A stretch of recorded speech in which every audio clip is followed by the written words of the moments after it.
Bear plank with weight drag. You saw me do two variations. The first one is higher intensity because my knees are up off the ground. The second one is a little bit lower intensity because my knees are on the ground. You want to make sure to use the variation that meets you where you are at right now. To get set up for this, we're going to be on all fours on the floor. I'm using a kettlebell, but you can also use a dumbbell for this. So we are on the fours, and we want to remember that if you're going to hover your knees, you're going to have your toes tucked underneath you.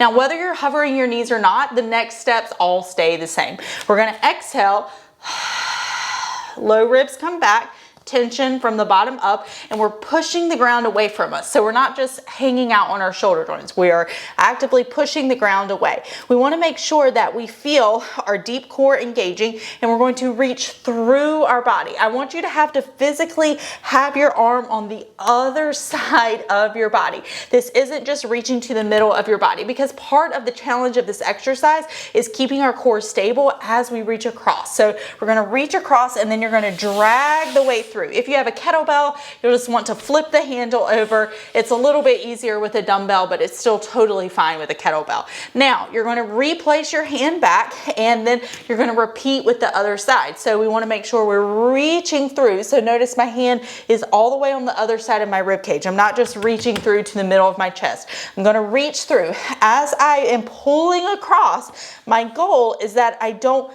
move my body, okay? So I'm not moving my hips, I'm not really moving anything else. I'm staying super stable as I pull this across. If you are doing this with your knees on the ground, what I want you to think of is that you are trying to hover your knees just slightly, just slightly. If someone had a piece of paper, they could maybe fit it underneath your knees. So you're still being very active. It can help to tuck your toes, even if you have your knees on the ground. Go ahead and tuck your toes so that you can feel just a tiny bit of that lift instead of having your toes down and your knees just kind of not being super active in the process, okay? So toes tucked underneath, tiny lift, and then you're going to go from there. It can really be an eye opener, especially postpartum, when we go across our body and we're wiggling all over the place. So make sure that you feel comfortable with that. If you have any questions, let me know, and that's how you do it.